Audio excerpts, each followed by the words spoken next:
Chandauli कबारई, Chandauli कबारई।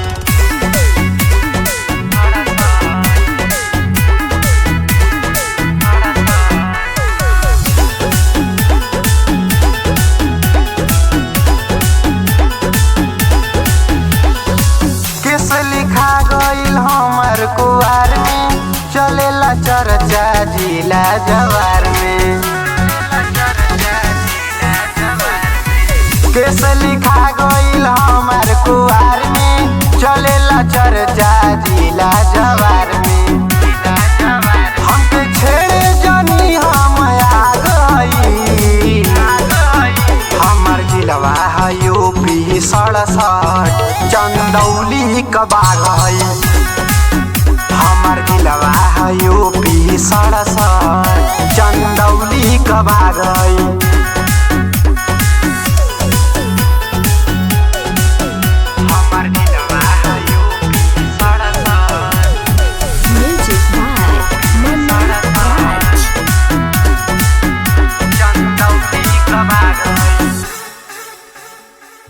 Rifle लेके जब चली अपने कनिया, ए बाबू देखैली सुनर सुनर कनिया।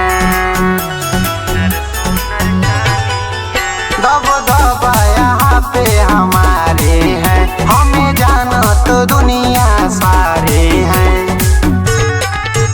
कोई भीड़ी नाम से भाग जाई, हमर जिलवा है यूपी 67, चंदौली कबार है।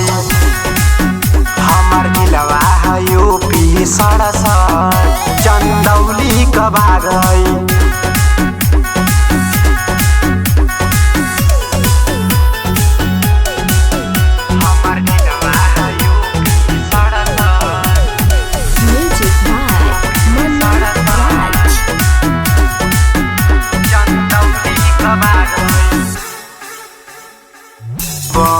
तारा बाबू बली कोई देह बास हो, एही गुंडाई से बदल इतिहास हो।